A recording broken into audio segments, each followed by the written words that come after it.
সোনামিগের ভুলটা বুঝতে পেরে নিজেই তার মা দীপা ও রূপাকে সেনগুপ্ত বাড়িতে ফিরিয়ে আনে। এমনটাই দেখতে চলেছেন অনুরাগের ছোঁয়া ধারাবাহিকে।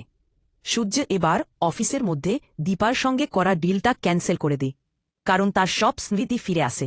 আর দীপার সামনে দাঁড়িয়ে বলে ওঠে, দীপা, তুমি যদি আমার স্ত্রী হও তাহলে অন্য কারোর সঙ্গে পার্টনারশিপে থেকে আমার সঙ্গে ডিল করা সম্ভব না। এই কথা শুনে দীপা চমকে ওঠে এবং মনে মনে ভাবে, ডাক্তারবাবুর তাহলে কি সব স্মৃতি ফিরে এসেছে? এদিকে অফিসের মধ্যেই উপস্থিত থাকে উর্মি ও কুন্তলা। ওরা ভয় পেয়ে একে অপরের দিকে তাকিয়ে থাকে। তারপর সূর্য দীপার সামনে গিয়ে জিজ্ঞেস করে, তোমার আর পুলিশ অফিসার অভিনয়ের মধ্যে কি সম্পর্ক? কেনে সে পুলিশি চাকরি ছেড়ে তোমার বিজনেস পার্টনার হল? এই প্রশ্নে দীপা বিস্ময়ে সূর্যের দিকে তাকিয়ে থাকে। রূপা যেহেতু ওষুধ বদলে দিয়েছিল, সেই কারণে সূর্যের স্মৃতিশক্তি ধীরে ধীরে ফিরে আসছে।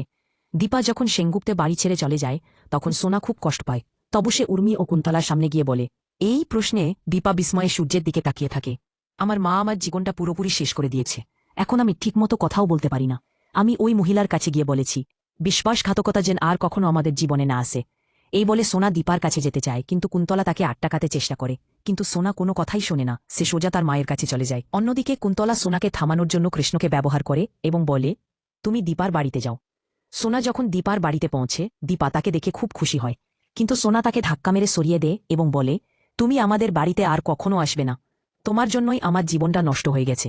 তখন দীপা সোনাকে তার পুরনো স্মৃতি মনে করিয়ে দিয়ে বলে, রূপা কতটা কষ্ট পেয়েছে সেটা নিজের চোখে দেখেছি। রুটি তোকে মারত, আমি তোর জীবন থেকে রুটিকে সরিয়ে দিয়ে তোকে মুক্ত করেছিলাম। এখন তুই নিজের মাকে কষ্ট দিচ্ছিস। জীবনটা তো ছোট মা, এইভাবে চললে চলবে না। সব শুনে সোনা সবকিছু বুঝতে পারে। এরপর দীপা সোনাকে জড়িয়ে ধরে বলে, মা, সব ঠিক হয়ে যাবে। সোনা কাঁদতে কাঁদতে বলে, সত্যি মা, সব ঠিক হয়ে যাবে তো। তখন রূপা চলে আসে। সে সোনা ও দীপাকে একসাথে দেখে খুশি হয় বলে, হিমশেখেরি, তুমি এখানে। রূপা জড়িয়ে ধরে তাদের দুজনকে। ঠিক তখনই কৃষ্ণ এসে পড়ে। কৃষ্ণকে দেখে সোনার পুরনো ক্ষত মনে পড়ে যায়। সে রেগে গিয়ে বলে, তোমরা ভালো আছো, আর আমার জীবনটা শেষ করে দিয়েছ।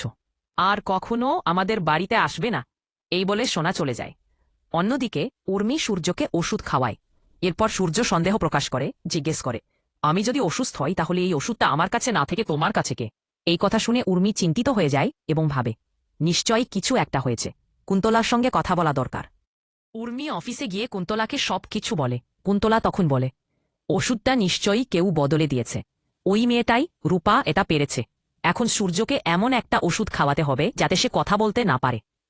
এই প্রস্তাবে উর্মি রাজি হয়ে যায়। উর্মি এরপর তার কেবিনে ঢুকে দরজা লক করে রেগে যায়। ঠিক তখনই দীপা অফিসে এসে বলে, এই অফিসে এখন আর তোমার কোনো জায়গা নেই। উর্মি তার নিজের জায়গা দেখিয়ে দে দীপা।